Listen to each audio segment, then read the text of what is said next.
rather clog the toilet on the first date or first day at a new job? First day at a new job. You can always get a new job.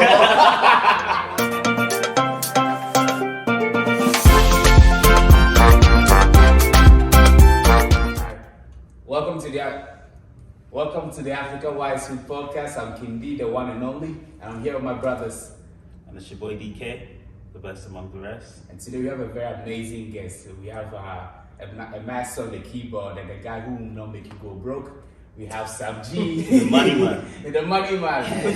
Listening to this guy will be able to help you with your finance. He puts the fine in finance too. That's a good one. The fine in finance. I'm not gonna lie. I'm not gonna lie, you're right. I did the fine in finance. I didn't expect the fun in finance. The fine in finance. I see But yeah, welcome to the show, Sam. Thank you very much for coming here. We appreciate Thank you. you for having me. How you doing, brother? I'm good, man. Just a little tired, man. I know, it's man. all part of the grind. It's part of the grind. Grind mindset, yeah? Yeah. That's what you used to say. Say grind. You used to say Grind grind. set. So you do what you gotta do. Do what you gotta do, man. By the grace of God. Yeah? Oh, sorry, I cut you off. Go ahead, bro. I was saying, yeah, do what you gotta do by the grace of God, man. We're all here, so. Yeah, amen. That's right. And how was your weekend, man? Well, we spent the weekend here. Yeah, we did. Did you enjoy your weekend? Yeah, it was pretty fun, you know. So we all stay in tune to see what comes out. Yeah. The footage from the weekend, because it was very good. Oh, thank you very much, man. To see what comes out. How was, well, I should have said, yeah, how was your weekend? My weekend was good. It was a good weekend. Finally, the village event took place, and it was fun to see all the people. This place was full of people, man, and I didn't expect that to happen, man. Like, people didn't even have seats, and it was amazing. I just want to say thank you to everyone that showed up. Thank you. The panelists were excellent. Thank you, the panelists. If you happen to be watching, we appreciate you coming. And the people the guests, like, you guys were great. The games were fun.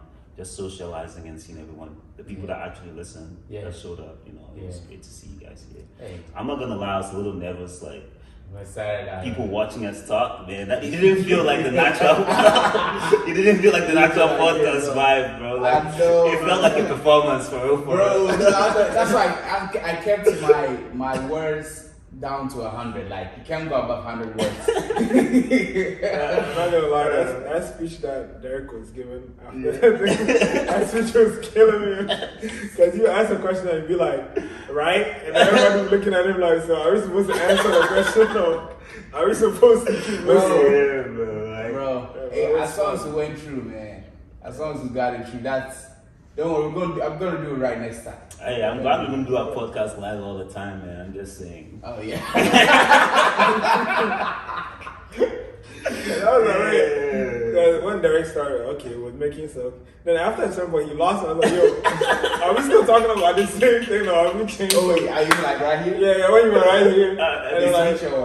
After the recording was done, right? Yeah. And you were doing that. You were talking about the actual the platform and stuff like that. Yeah. I lost you in that one? Yeah, you lost that. I got okay, so what is he talking about here? Oh my goodness. And later when you said platform, because when he was it's an initiative, it's an idea, we're setting up a platform, then he was like, but not everybody can join. And everybody was like, I was like, oh my God, let's go into this.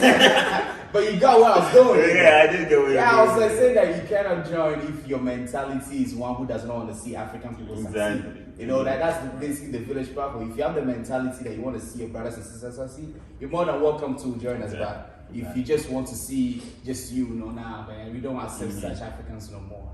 So yeah, man. Nah, bro, I had to be bold with that one, man. Yeah, that was good. I mean, I think it was a great event, and the panelists also had great things to say. Yeah. Even after that, I spoke with Mr. Pierre, and he was very excited with what's going on here. Yeah, hey, man. Well, hopefully when we have another one, you'll be willing to come join it again. Oh yeah. I think we can also invite him for a pod. Oh really? Yeah. You would definitely say yes. So he lives a little far, but he would definitely be willing to. I boss man, if you're willing, just hit us up. Or we can make the drive down there. Make who's drive? The drive to where he is. Yeah. Oh yeah, for sure. Should be fun. Yeah, I right after the event, DK was saying that we should go play football, and I took his offer. And like I never really know how out of shape you was. You're chasing balls, man. And Pause. relax. So, are you trying to say some girls are out of shape? that chasing balls. Hey, yo, chasing balls is not. That's not where my mind was going. that's Y'all need to do better. Y'all need to do better, man. Come on. That was not where my mind was First going. it was clap, now it's chasing balls. But anyways, I was saying that DK came from a legacy, like a lot of he shot a lot of ball to to my balls. That was like he was playing defense, right? And I was trying to score. So I shot the ball really hard. And then it happened to hit him in the balls. He aimed. I saw what he was looking So at. you said it was intentional. It was intentional, but It wasn't, man. He aimed. You put your balls on the line of the team. I really did. I did twice. And on both team we lost. That's how we know you're dedicated. When you put your future generations on the line. So. Let me ask you this: Would you rather clog the toilet on the first date or first day at a new job? First day at a new job. You can always get a new job. Let's get a new job. And pretend as if you didn't do that one. Yeah, I feel like both scenarios are terrible. Right? But I feel like first day at a new job. There are some jobs you go to that have like multiple stalls. Exactly. Yeah. So you might get away with, unless you're assuming that it's like this new job is one bathroom for the whole. Exactly one of those situations. Yeah. Is that one situation? Yeah, I know that one. You know how you say when you're crossing the street, you look left, you look right, look left. You do that, then you get out of there. They just send that one email. I have a similar story to the clogging the toilet. What's up, brother? I'm not gonna give it myself on the camera today. I mean, it happens though. It happens when people carry a bit. I'll keep that story to myself. Yeah. Bro, you already started the story. Oh nah, bro. I'll just leave the rest. Nah. Just know that I have a similar story. If you want to know that story, hit me Was up. it a job or a date? Both? It wasn't a date, but then like. Oh no! No way! No way, bro! No way, bro! I'm telling you, no those B&B toilets weren't good, man. Are you talking about college dorm? Yeah, man. I think the worst one is when like someone actually lets you into their home to use the bathroom. Yeah, well, let's. I think you can relate. I think that was the situation. I think Let's she take the allowed me topic, to bro. come and use it. That was the last time. Oh, man. Lord. Nah, but that suction power and them toilets were terrible, man. Yeah, man, it's terrible. It It wasn't my fault. It was the toilet. Charlie, tell us a bit about yourself, for those who don't know you. I mean, my name is Samuel Gyamfi. I have 2 YouTube channels. I have KoffeeKeyz Worship. It is a Christian background music channel. And I have my personal finance channel. It's called Sam G Finance. Feel free to check those 2 out. Yeah. Like, comment, subscribe, check it out. Let me know what you think. Yeah. I met all these folks in college. We all went to the same college, VCU, RAMS. Yes, sir. Go Rams. Go Rams. I don't remember the rest of them. It's like what the hybrid school and nothing. Let it say you say with your chest. I don't remember the rest of it. But Wait, say what with your chest? like, you know the little chant that VCU does, VCU RAMS. Oh, I didn't really listen to any of those. When I was at school, I was pretty sure I was not clogging those toilets, bro. Relax. Yeah, I think you're triggering somebody. Relax. But yeah, so we all met in school. Caleb was actually my roommate in college, but he's not here today. Shout out to Caleb. Yeah. Yes, sir. So Top I 5. went to school there, yeah, and then we all. I don't know what that top 5 even means. He's not here, so Let's not even get into it. It's not top 5 It's today. gonna take 15 minutes of explanation. Everyone knows. I was asking him like, Caleb, what do you mean by top 5? He literally says nothing. Oh, I'm top 5. I'm top 5. I'm top 5. I'm like, what does that even mean? But anyways. Yeah. no one even knows where that one came from, and we don't like having headaches. So let it go. So can I ask you, like, what's your profession at the moment? If you don't mind sharing. If you don't want to share, you don't have to So share. a little bit of I guess my background. I graduated my undergrad with my bachelor's was in chemical and life science engineering. I recently got my master's in computer software engineering. Oh, nice. So I do that. So I do more of like contracting work in a bit of different industries. So I have some in the mill industry, for the further mill industry. I have some in the tech industry, and I have some more in like the software. So it's like more of contracting work that I do. Interesting. Yeah. So I am also working on some other things as well, music side, and also like. True. Sam, you from Ghana? Wait, hold on. Where did you get your master's from? I got my master's from Colorado Tech. Not from what? Colorado Tech. I didn't say Kono. I didn't say it. I didn't say Colorado. I said Colorado. Oh, okay. The state Colorado, yeah. Alright, man. No, like, let's note that his tongue is heavy right now, right? So, you know, if he messes up words, you know, we don't worry, we'll be very... Didn't mess up. No, I didn't. Your ears heavy. I didn't mess up any of these. I was like, wait, what is he talking about? You from GH, yeah? Yeah, Did you, how long were you in GH? I was in Ghana for about 12, 13 years. I was born in Accra. Yeah.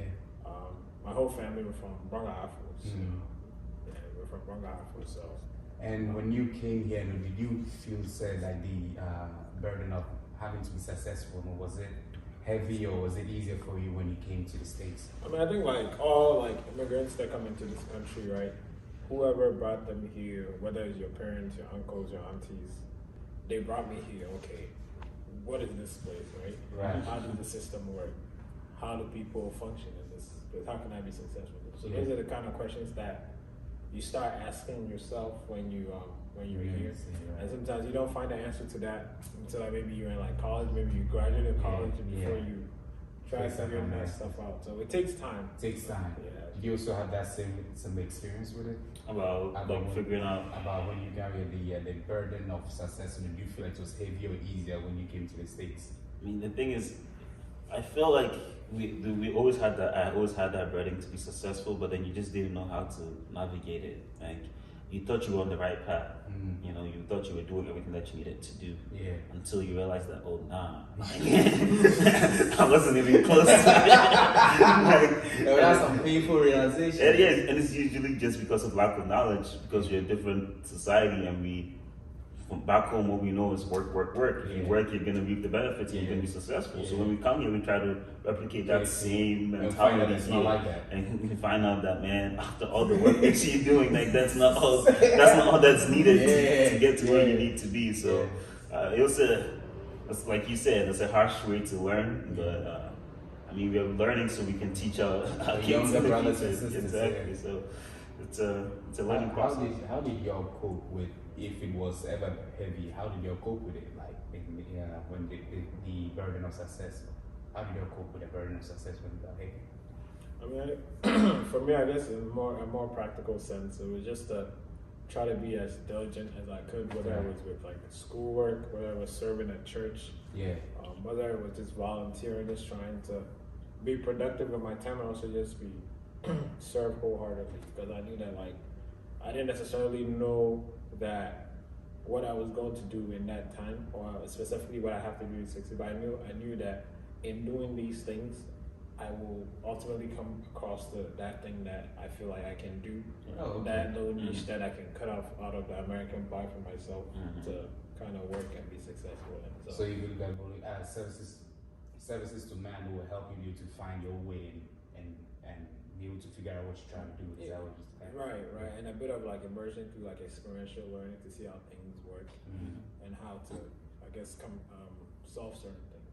True. Yeah. And long road, yeah. Long road, man. You're still figuring out the road. How did you cope?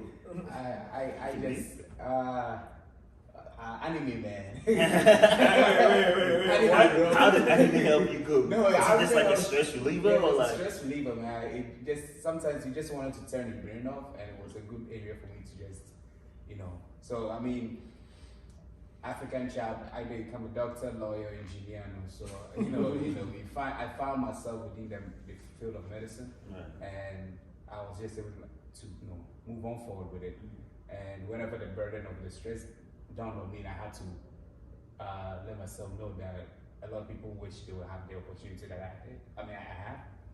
but they don't. So it was a constant reminder for me to keep on pushing when I felt like I didn't want to keep on going. That's true. So, yeah, and your experience so far as an African, how has your experience been as in America like?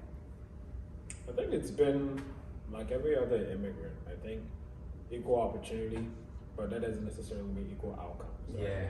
Yeah. Because there's some people where they work hard, and by the grace of God, they're successful, right? True. But hard work doesn't always equal success if you don't Facts. have I guess the knowledge and the favor of God, right? Because Yeah. somebody can be hardworking at Walmart, right? Yeah. They can they can work other overtime and stuff. Yeah. When they get paid, Yeah. Uncle Sam is gonna take his cut. Charlie. And like you literally end up like you look at your pay stub and you're like, honestly, I might as well not have to work because like I had to learn the hard way about the Uncle Sam taking his car because I was looking at the pay stub. I was like, yeah, who is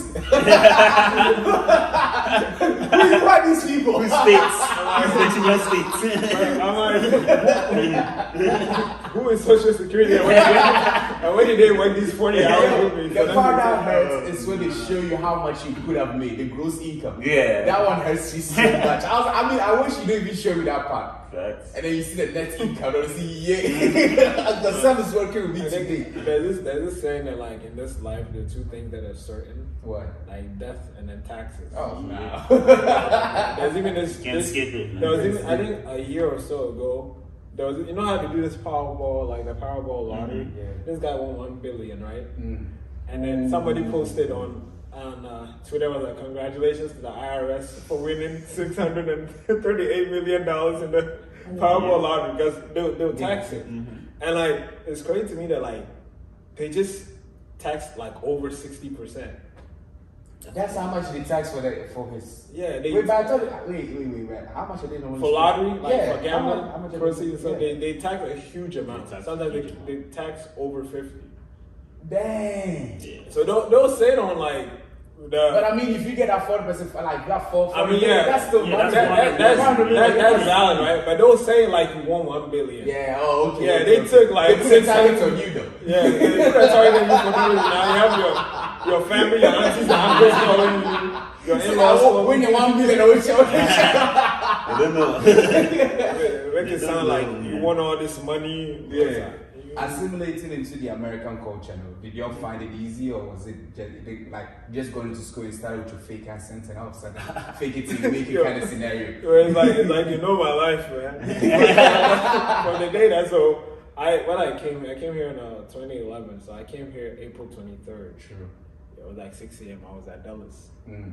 and then when we came here, I didn't start school till the fall, right? Mm-hmm. So the fall, I went to April Fairfield. 23rd and the 4th. Man, you enjoyed, man. The fall. So it was, I should have done that. Yeah, I that came was in a March month. and I That was a month, I went back to school bro. I went to school in like 3 weeks. 3 weeks. Less than that. So 4, yeah, go ahead. I went to Fairfield Middle School. It's in Richmond, Okay. East End. If you know East End, all my East End people watching. Shout What's out up, to you. Eastern? I don't even know that. Right. Go ahead. So that's why I went. Yeah. And then the day that I had my orientation, they would show me around. Mm. I don't know what spirits came over me. I had American accent. What I thought was American accent all of a sudden. The way I was at, I was forcing. It wasn't working? Because I don't want to talk So- American accent because you know they'll start making fun. One time I was at lunch, it was like, you love that good American food. these are like my friends, right? Yeah. It wasn't like okay, random person. Yeah. These are my friends making fun of me. Are they Ghanaians? No, they're like African American, right? And like one of them, stuff that one of them said was like that killed me. Like I burst out laughing. I was like, okay, that's actually a good one. He was like, I know you love that goat meat, man. Well, I actually do, but You have to put it out there like that. yeah. So for me, it was more so like, I guess seeing what the similarities are between here and Ghana, which there isn't really a lot. For me though, it was kind of easy academic wise because the education system in Ghana is a bit harsher, right? Yeah, than that's here. true. So Especially high school level. The true and poor kind of tactic. I mean, in Ghana, you don't use calculator, but they force you to learn the multiple table. multiplication Yeah, table. all the way to 12. By here, no. I remember when I was in algebra class, the teacher was asking questions like, what is 4 times this? And I was the one saying it, and He thought I was a genius in the class. So yeah, that was a big house for me, man. I enjoyed that one. I had this Ghanaian teacher in like class 2 or so, Miss Mimo. She made us learn like the multiplication table to like 20 or 25 or something. Here? No, in Ghana. So like we were kind of like already coming up with numbers. Yeah. Ew. 17.6. Nah. You have a hot warning. Charlie, it's not coming. Mental now. Mr. Ando was the teacher's name, and then he was going around and all and they were doing so, and I was scared. I was scared and hungry. So doing so, I'll say, what's nighttime? What's nighttime? So I would say Mutu. I think school's a Mutu. And I hated that. He laughed and he spared me, and I was so mad that he had that much control. You, man. Yeah. He had that much control. Nah, bro, you would have. You got You deserve to be whooped. Bro, nah, bro. But you had an easier time assimilating. No, it wasn't as easy, man. I think, like you were saying, man, that we all went through that difficulty when people hear, listening to, or hearing what you're saying. Yeah. I remember this one kid, man, to this day, he still makes fun and tries to repeat what I said. I was asking him, do you play soccer? And this kid, man, like, to this day, bro, like, he still makes fun of me with that sentence. What did you say? Bro, I'm not even gonna try to repeat it. I said soccer because I know that's how they say it over here, but man, this guy was hearing so many different things. To this day, he repeats it to make fun of me. So you play soccer? Yeah, so, like for me, I was like, okay, soccer is something I know, something I love. So I was like, let me talk about soccer. So like, play soccer. you play soccer. It's like, yeah, where's the T from? Bro, exactly. But I swore I didn't say T. But yeah. So the way I assimilated was mainly through sports, like doing after school activities. Like one of my English teachers, she loved me so much, so I'll stay after school. Oh. And then I'll do the games for her. Nice. So then she do those conversations with her. Other kids will come in and talk to me. Oh, nice. And then like running on the track team, I got to make friends. Do that, and so that's how I started like making friends and started learning more of the American culture and stuff. Yeah. And through that, they'll make fun of you. I remember I played football in high school, and then one day after practice, they told me to break us out. Yeah. So that like you have to come up with a chant and be like, yeah, go Highlanders for 3. I went to McLean, and then the school name is Highlanders. So I was like, go McLean on 3. So 1, 2, 3, McLean. So when I was done, it was like McLean. I was like, what? Bro, no. I felt so bad after that. Don't put that energy in our heads, bro. I was walking so back. Cringy, I was walking back holding my helmet. That's so cringy, bro. This high school kids are just making fun of me, man. I was just like, yeah. My lucky person, you got it. But yeah, we all went through that. But with time, man, slowly we improved it. I got my assimilation was with SpongeBob, man. SpongeBob helped me out. Me watching SpongeBob helped me with my English. I didn't really know how to talk in public yet, and also my confidence was shut down whenever I had my hand up and I want to ask a question, and the teacher didn't want to pick me because she couldn't really understand what I was trying to say. So that one made me not. So I was just watching SpongeBob, reading every day, and I was like, it helped. It got into like senior or junior year until I was able to finally make good conversations with people who are not African. And for me, the thing is, I was already kind of quiet already. Like I don't talk a lot, so it was just like. It's like it works out. Why would I even try to talk? Like, I'm not even gonna try because I'm already comfortable being quiet, so I'm just gonna be quiet anyways. Right. So for a long time I was very, very quiet, even though I was already quiet. Yeah. Like I only talk to people that I knew they'll come up to me and talk to me and wouldn't make me feel like I have to repeat myself 10 times. It wasn't fun, but we survived. You survived. Yeah. I think for me, I think one of my biggest fears in high school was being called on to read. Oh, not because I didn't know how to read, but the popcorn reading. I have to read it, right? I read it in Ghanaian accent. Yeah. I try to brothelize it to my head before I say it. Yes. And then one time they called me to play. It was this. We were reading a play. I think it was Macbeth, and I was Macbeth, and then there's this long monologue, and it was like popcorn Sam, and I was looking at him like, yeah, no. So nah, bro, you don't do this. Let's get on this one. I'm not doing it. Yo, let me ask you something that I've been thinking of. Like, I want to, what do you think has been holding Africans back from development? Africans here or Africans back home? Let's do Africans here because we want it to be, because we are talking about being an African in America. So let's be as Africans here, because we find that some Africans will come like our fathers and mothers when they got here, they didn't really have much information and they'll be stuck in doing certain menial jobs that ended up they will cause more health damages for them, and unfortunately they'll push on that same burden onto their kids, who also not have that much information. They'll go take certain courses that they're not really supposed to be taking, and then end up having to take certain jobs that they don't really like, and so which kind of stunts their growth and development in finance. I want to ask you, like, what do you think, in your opinion, like, what do you think stunts in our growth here? If I'm gonna go, I'm just gonna say it's lack of knowledge. Like I said at the beginning, we just didn't know the ropes and didn't know the way things work over here. Yeah. So it was just a challenge for us to figure that out and be able to tap into the places or go into the right places or go into the right types of businesses to be able to be successful. Yeah. And honestly, I feel like in our generation, that is slowly changing. Like Africans are actually making a name for ourselves slowly. We are slowly getting there. I agree. And if you're comparing it from like our parents' time to us, like we were way back behind. Yeah. But if you're combining our work ethic to the knowledge and things over here, if you're able to combine those two things, we will surpass the people over here by a big margin, because we already have that work ethic and that die-hard spirit that we are not gonna give up until like the bones are rotten. We know that so far as there's a way. There's a will. There's a way. So far as there's a little glimmer of hope, we're gonna do everything that we can together. So I feel like a combination of that and just gaining more knowledge about the knowledge part.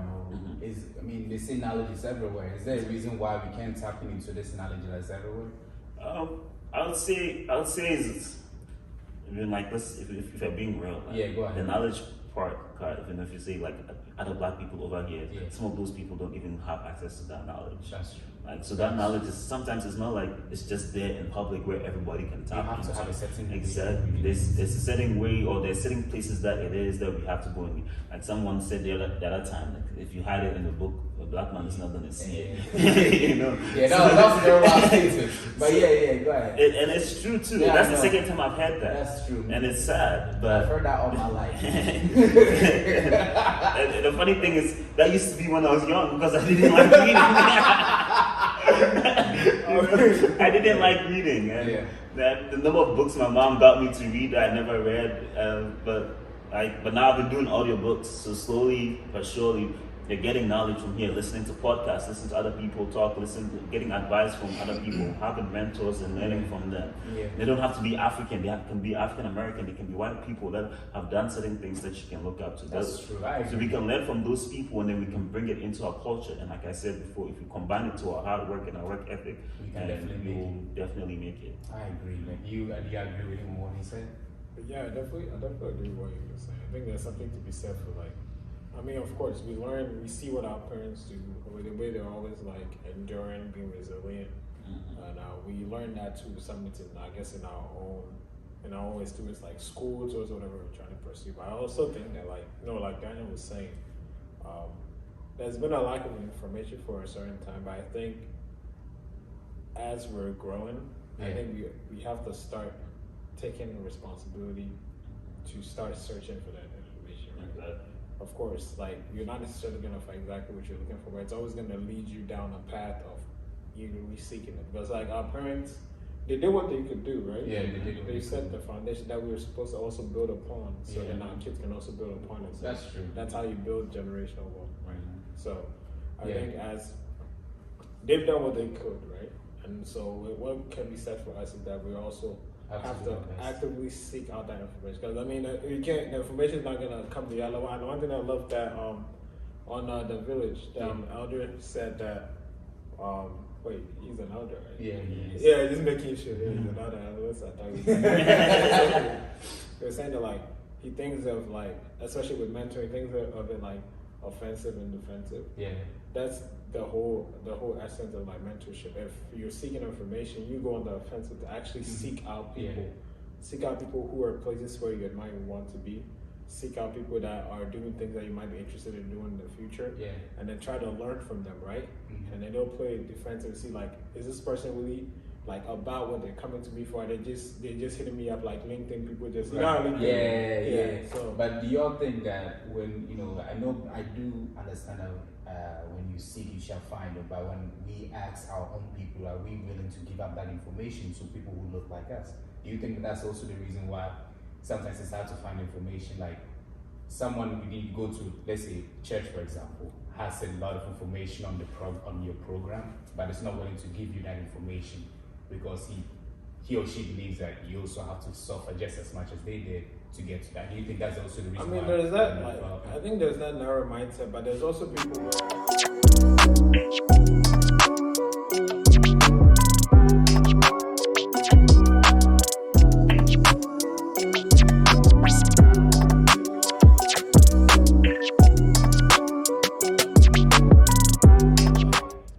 Caleb, for instance, right?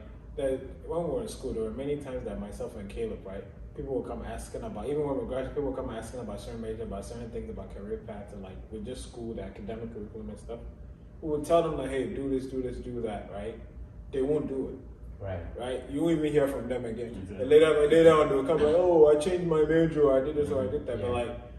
But I understand what you're saying, and there's a time and place where people are actually doing it. But in this day and age, a lot of people are actually giving that information not that hard to find one, and even to make things better, people are actually readily giving it away. But like when it comes to the application, the execution, there's nothing to be said for that. So that and after a certain point, if someone's giving information like that, you're not taking it. They'll be like, you know what? Yeah, it's okay, right? It's okay. So, but I think we're doing a far better job now, I guess, with sharing the information. I agree. I have two things to say, right? Yeah. And about what he was saying. I know we talked about how we have that work ethic and whatnot. Yeah. But I feel like there's a difference between work ethic and discipline, right? Okay. Because sometimes we don't have the discipline to get to certain places. What do you mean? Like sometimes to get to certain places, like discipline is like knowing that, okay, I need to do this at this time. Yeah. And I need to do this at this time. Yeah. And this is what I need to do to get here, right? Right. And then work ethic is more like, for me, I'm just all about the hard work. And I'm just out here to do that 12 to 12 hours and good, make sure I'm working. Right? And I feel like as Africans, we have that work ethic to do that, but we don't have that discipline when it comes to like sitting down to read for like 30 minutes a day. Sure. Or that discipline to be like, okay, this is at this time, I need to go talk to this person. Does it mean that we are not ambitious? I wouldn't say we are not ambitious. We're ambitious, but we just don't have we don't know the importance of the discipline it takes to get there. Okay. Right? And another thing I was going to say is that I've met people that, like fellow African, I've told you this story before. I met a doctor, I was volunteering at a hospital, and I was volunteering and I was talking to other doctors, and they'll tell me to come in to watch surgeries like live. They'll call me in and I'll be seeing all different kind of surgeries, and it was really cool and amazing to see. And then one of the people that was showing me around, she wasn't a doctor, but she told me that, oh, there's the doctor that's Ghanaian. You should definitely meet him. I'm sure he's gonna help you out and give you like all this stuff. Interesting. And then I went to meet this doctor, and if I tell you, this doctor rather demoralized me about my dreams of becoming a doctor than even motivating me to become a doctor. Why is that? I don't know. That's why I was saying that I kind of relate to what you're saying as people not being willing to share how they got there. So for my conversation with him, he was more of bragging about how he got there versus teaching me how to get there. I was like, for me the MCAT, I studied for it for like 3 months and then I was good, man. I just did that book, you know that book? Yeah, that's all I did. And then, you just get that book. It's like, I went to this school. He mentioned the name of the school, I don't remember. But that school's a top school. Like, I was just like, yo. Now how does that help me? Exactly. So he was more of bragging to me about how he got there instead of like yo, let me help you get to where I am. True. So, and that's one thing that I think is very big for me, to be able to help other people, especially in the health field, to be able to get there. Even if I've not made it there yet, like the little advice or the little experience I have now, I can be able to share it to other people so they can get there. Thank you for sharing that story, but I've been observing like how other races treat their fellow men, and when it comes to us, I'm not like bashing my people. I love my people to death. Usually when someone starts a sentence like that, I know. I'm not bashing as hard. I'm going in. I'm kidding. No. But no, like, what I'm saying is that like, we definitely do have that mentality of not wanting to have people in the same power position as us, as other races have done, and also especially when it comes to, let's say, products, for example, like selling services, right? Like a plumber. You're a Ghanaian, I'm getting you a Ghanaian plumber to come and fix my house, but because I'm also a Ghanaian, you give me some shoddy work because I'm from your nation, so you think you can. But when it goes to a foreigner, then they give them the excellent best service that they can. I've noticed, that's what I've noticed. I don't know if you all have noticed that too, or I feel like that could go both ways though. Because it definitely goes both ways. The Ghanaian can also say, oh yeah, you're a Ghanaian, so I'm not going to pay you that much. Exactly. It goes both. I'm not. Why is it like we do that to ourselves? Why is that we don't? That's why I feel like that's also not helping us develop. Yeah. Okay. I think a lot of it is like familiarity, because like it's not, you'll be surprised, not only like Ghanaians that do that. Like if a Ghanaian met another Ghanaian was doing a service to another Ghanaian, there is a tendency that one either on the customer side will be like, oh, give me discount, give me this, because I know you. On the worker side will be like, masa, you know. But even you can even go to even with like Ethiopians, even with like Nigerians, even with like so like I only brought Ghanaians because I only know Ghana people. It's something that's like a more of a nationality familiarity thing. It always opens the door to those things that happen. If they know this person, they know each other we're from the same. Well, when they say they're from the same town, that's even spoiled. Give me 60% discount or something ridiculous. So it's a familiarity thing. I think at the root of it. So you think familiarity is one of the things that is not helping us really to move forward as a people? Because like when I have to give you discounts every single time, I'm hurting my own pocket. And also when I have to give you some shoddy work, I'm also ruining your house too. So you think familiarity is one of the things that's holding us back? I wouldn't say entirely familiarity, but I think familiarity is a good thing because in a way it helps, if it's used properly, it helps kind of like help each other in the community, right? Because you look at these like community associations that form your like your local areas, and it's endearing because it'd be like, oh, this community, I know this guy, you need a plumber, I know this guy is a plumber, I know this guy, because, I have seen that kind of act in certain communities, and I've seen how it was able to help them to reach certain levels. So I'm wondering why, as an African community, we can't do something like that. Yeah, for me, I don't think that familiarity is like the reason why it's what is holding us back.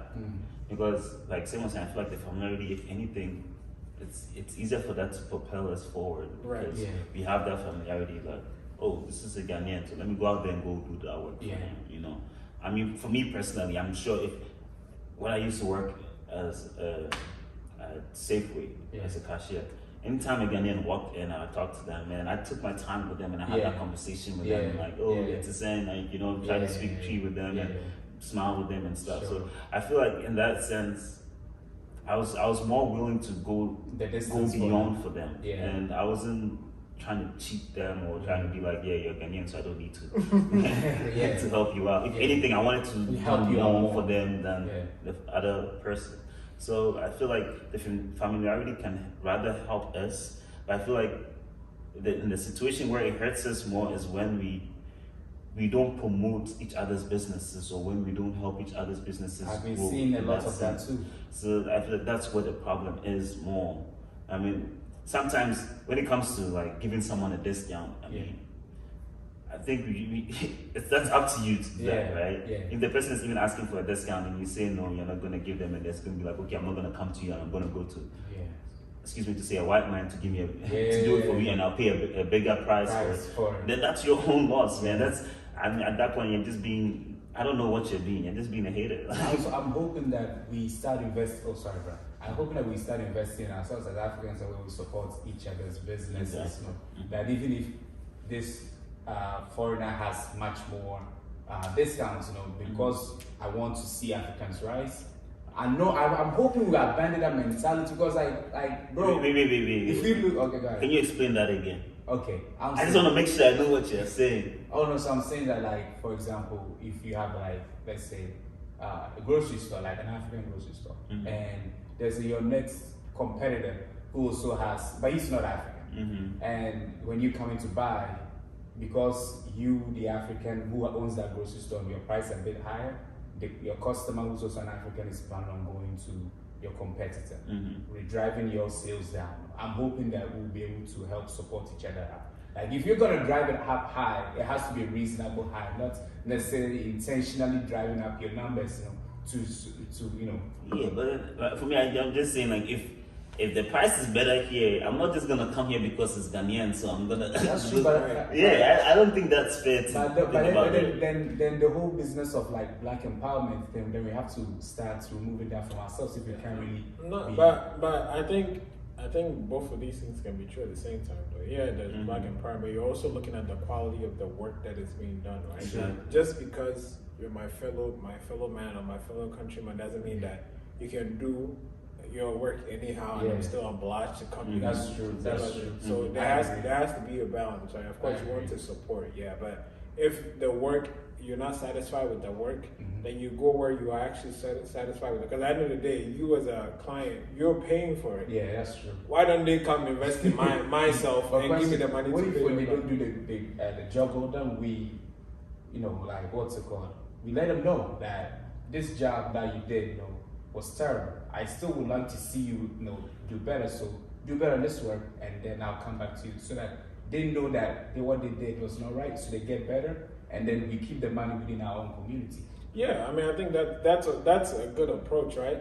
But again, not everyone will take that feedback. Exactly. No one is listening to you. Some people be like, you cry, what you do? Or something like, mind your business. We better find the side. And you tell me this also, like, where is, because, like, we always say, because when I asked you what exactly is holding us back, you said lack of knowledge. But now we start to see, say, it might not just necessarily be just the knowledge in at all. It's just how we are standing our own way of development. I mean, the lack of knowledge is our own. It's our own fault that we lack the knowledge. I mean, tell the guys, like, you have to have a certain type of way to be able to know where it is at. Sure. But now, let's say you said, so there's someone who has been able to make the roadmap to finding that knowledge, but he's blocking everybody from finding it. And that person's finding like he's gatekeeping. He's gatekeeping that information. That's basically what I'm saying. So, like, we start to see, we might be the ones who are stopping ourselves instead of saying, it might just be that we can't find where the knowledge is.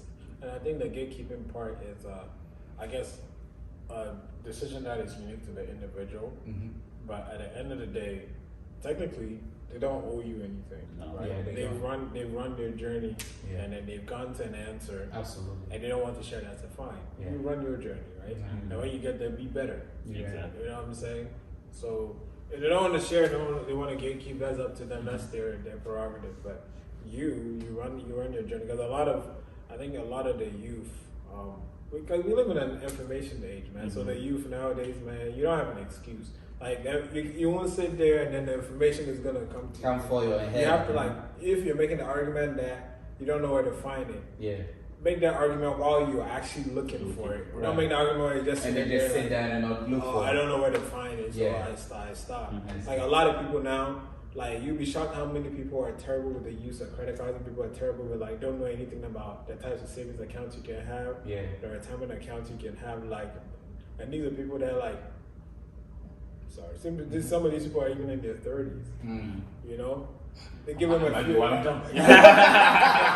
Don't put their age, and then literally you'll be out of I might be one of them, bro. This dude is in a little home, man. So close to home, but so, like, there's, like, if you even pick one topic and aspect of your life that is important, even if you pick just that topic and do research on it, you will come up with so many new things that you can actually implement into your life to improve your life. We should be always seeking to improve. You know what I'm saying? So. There is a lack of knowledge, yes. There is also gatekeeping, yes.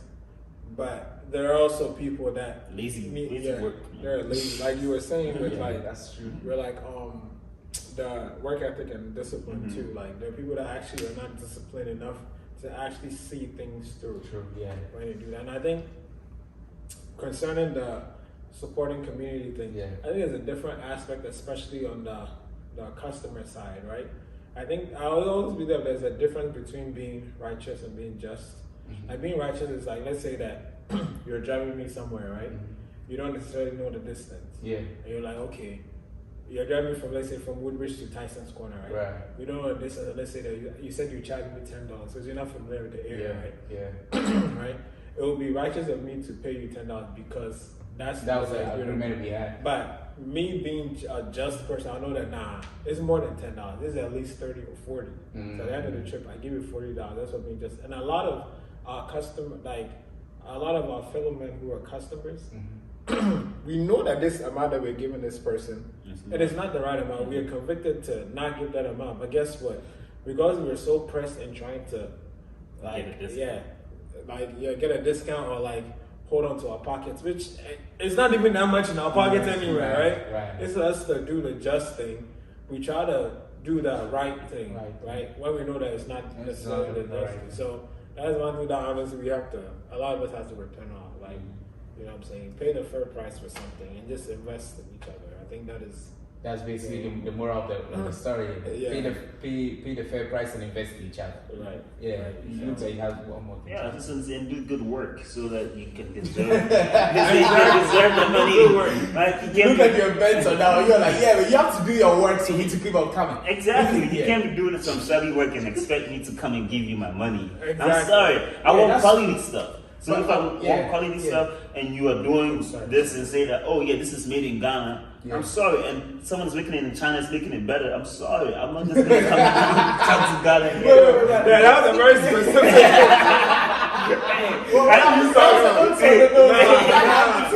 I didn't know where you got this example from. It did not happen. I'm just saying. China happens to make most of the stuff. I'm just saying. It's nothing personal. Okay, let me give you an example then. If such a thing is to happen, do you think that you will be able to have the vigor to go to the person who made it for you and say, this was not good, I want to invest in you, still can you do better? Hey, we're all learning, man. I must say, before this conversation, I'm not saying I would have done that. I'll probably just not come back and buy for me. You know? I think we have had an experience of that.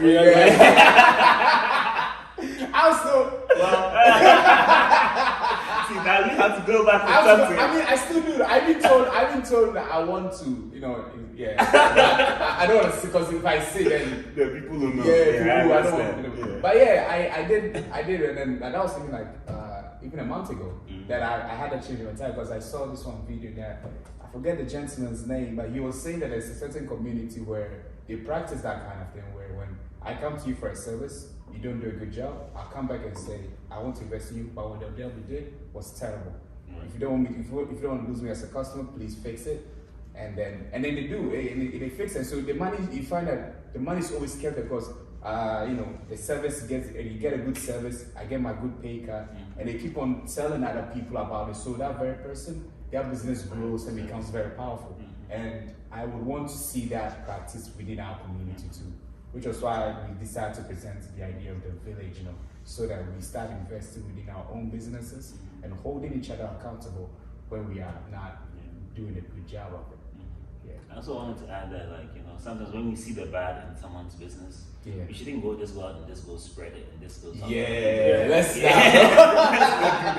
not do that. Like I said, let's talk to them and try to correct them about their business or give them an advice. I won't say correct, or advise them on how maybe we think they can help. Say, hey, the last time I came, you guys were just waiting around and not really helping me out. Exactly.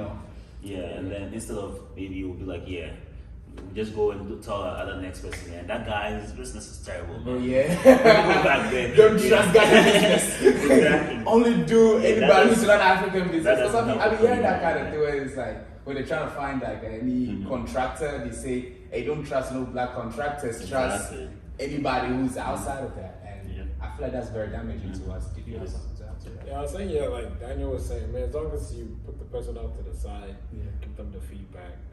If they take it in positive light, great. I'll even recommend people, right? I'll recommend you to people.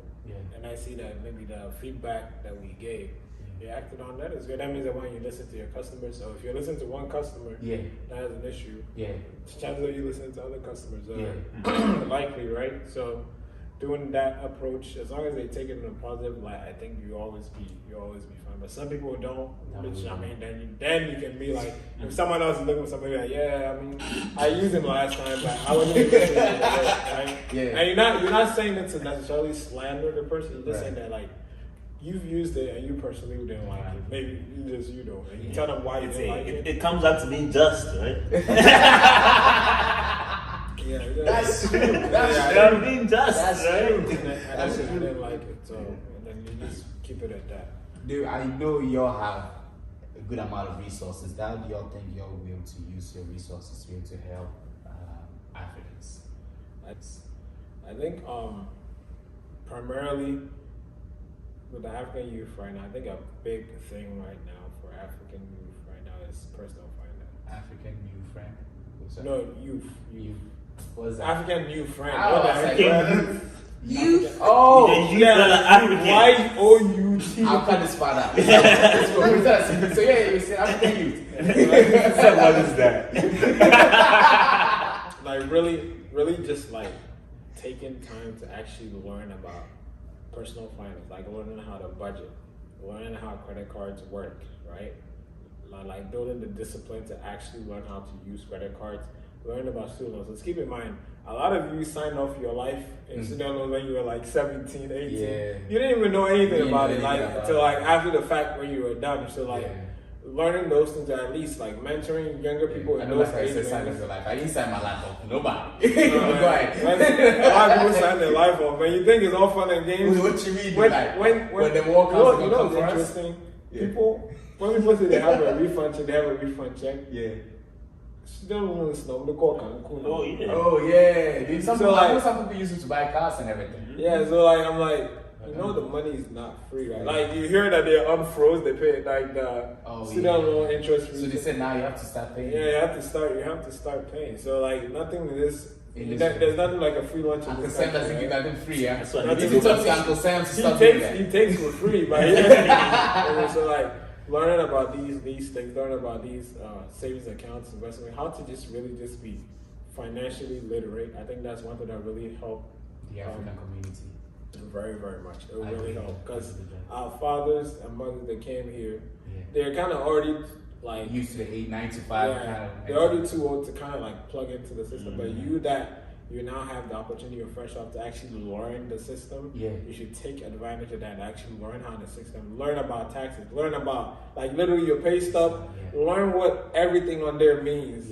We can find some of this information on your page, Sam G Lifestyle and Finance on your YouTube page. So check that out. I have like playlists on credit cards and investing.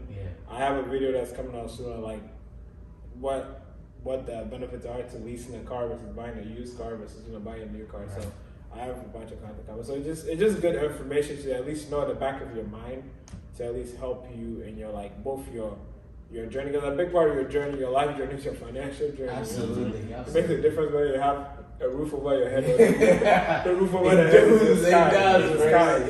It's different. So I think starting there will really help, and just be try to just help one another, Pay what you say? You said pay the fair price and also invest in the community. And try to just learn about your finance, help one another.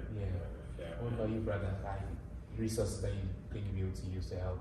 I mean, me personally, I just say read a lot of books about being successful. Look up to people that have done it before and try to learn something from them. And one thing is, not everyone is going to be willing to mentor you, and that's fine, because they don't have to. No one really owes you anything. Exactly, no one owes you anything. No one has to mentor you, right? But and usually people that want to mentor people, they pick who they want to mentor. They say that, you come and I want you to be under my wing. I want to teach you how this is done, right? So if no one picks you, just try to tap into knowledge of other people and just there's always someone who's going to be able to help you out. Exactly. Just try to improve yourself every single day. Like if it's something that you're reading, read a book, learn about something, and add it to your portfolio. If you're trying to be a doctor, look up watch videos about doctors and how they got there. If you're trying to be an engineer, watch videos about engineers, how they got there. Read books about them, how they got there. And then also try to help someone while you're doing it. I feel like while you're helping someone do it, you're also improving yourself and also holding yourself accountable with that. Because you're like, oh, I'm trying to help this person. This person's looking up to me, so then I need to do better. I know for me, that's something that helps me because it's like it gives me that extra push, that extra gear to keep on going because someone else is looking up to me. So and that also helps the community because while you're doing that, you're also helping someone else be better, and the community is improving as a whole. I feel like one more thing, that like the whole community is as strong as the weakest person. Oh yeah, so the strongest are the weakest. Exactly. So if the weakest person is getting stronger, then that means the community is getting stronger. Way powerful, yeah. I agree. There was something that you said that can definitely learn from successful people. And one thing that I was thinking that maybe might also be an issue that's kind of holding us back would be, I was gonna say colonialism that has evolved with wearing a new mat called self-hate. Relax now. Sam looked at me and said, but I think self-hate is the reason as to why we are kind of not really helping ourselves, because like if you think about it, and unfortunately, and let's be real, after all colonization, the African man's reality, European lifestyle was seen to be very successful. So we started copying their templates, but there's nothing wrong with doing so. But the issue is that the African man discarded his own culture and everything to be like exactly like the European man. And then that was when, I don't know if you ever heard anything that's done by the black man is now right, and everything that's done by the white man is right. And I think it was, I believe, James Baldwin who said that if the world does something to you long and effectively enough now, you start to do it to yourself too. Where they believe everything that a black man does is wrong, everything that a white man does, you start to become the accomplice of your own barriers. I think that mentality, was something that was present within a lot of Africans starting out. That's right. And so now, in such we give a good example about the doctor, the Ghanaian doctor. Such a man that is like a perfect example. Such a man not willing to even push you up, is a man who has discarded his own way, just to be on the other side, thinking that is how successful people look, Europeans. So me, I'm very happy actually said. Now we have a lot of successful Africans, and the younger generation are gonna look at a new template and say that I can still get to be successful and keep my culture. And that thing makes me very happy. So that's, It's pretty cool. And I think yesterday or 2 days ago, there's a new ambassador for the Jordan brand, and it's like a Ghanaian woman. Oh, really? Yeah, and I was just like, wow, that's cool. That's amazing. Yeah, that's awesome. You're gonna see a lot of Kentis. I thought you see a lot of Kentis in that joint, bro. That's pretty cool. Yeah. That just pays to the African community. We're slowly growing. We're slowly taking up this position. Yeah, that mentality is dying out, and so it makes me very happy. That self-hate is going out when we support ourselves. So I just hope we're able to keep on doing more. Final words do you all have for Africans in America? Final words? I would say that just just keep pushing, keep grinding, and just keep searching, man. Just be proactive. I think in your search, you will come across clues along the way from other people that have done it before you, and it will put you literally years ahead in your journey, right?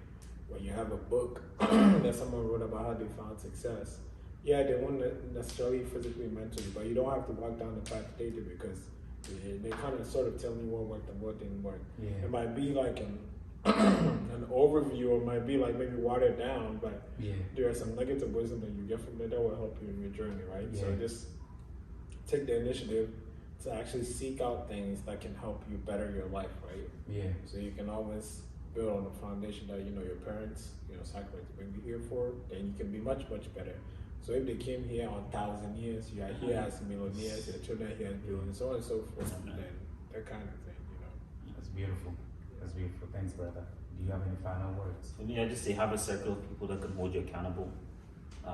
Circle of people that you're working with that can push you, and also find someone that you can help and someone that you can feed into. so that we can all grow. And with that, thank you so much, Sam, for coming in. We appreciate you. I learned a lot, man. Thank you so much. Thank you guys for Thank you. Thank you, bro. Thank you so Thank much. you. Hey, remember to check out Sam's page, Sam G, Lifestyle and Finance, the YouTube, and he's also a master keyboardist. So if you want to learn how to play the piano now, that guy right here, man. The guy who puts the fine in finance, right? Hey, fine in finance. I was being funny. You can take it either way, bro. Nice to So find. you spell finance F-U-N. No, fine. He does not get to explain it. What is fine though? Yeah. Fine and finance, that's still wrong spelling. But I get what you No, it's a compliment to you. Say you sharply dressed, man. You made this Oh. awkward for me. You got this is why I 10 don't seconds compliment left. you. This is why I don't compliment people, bro. Don't forget to Just because subscribe, I didn't know. like, comment, share. Subscribe, like, comment, share. We out. We are peace.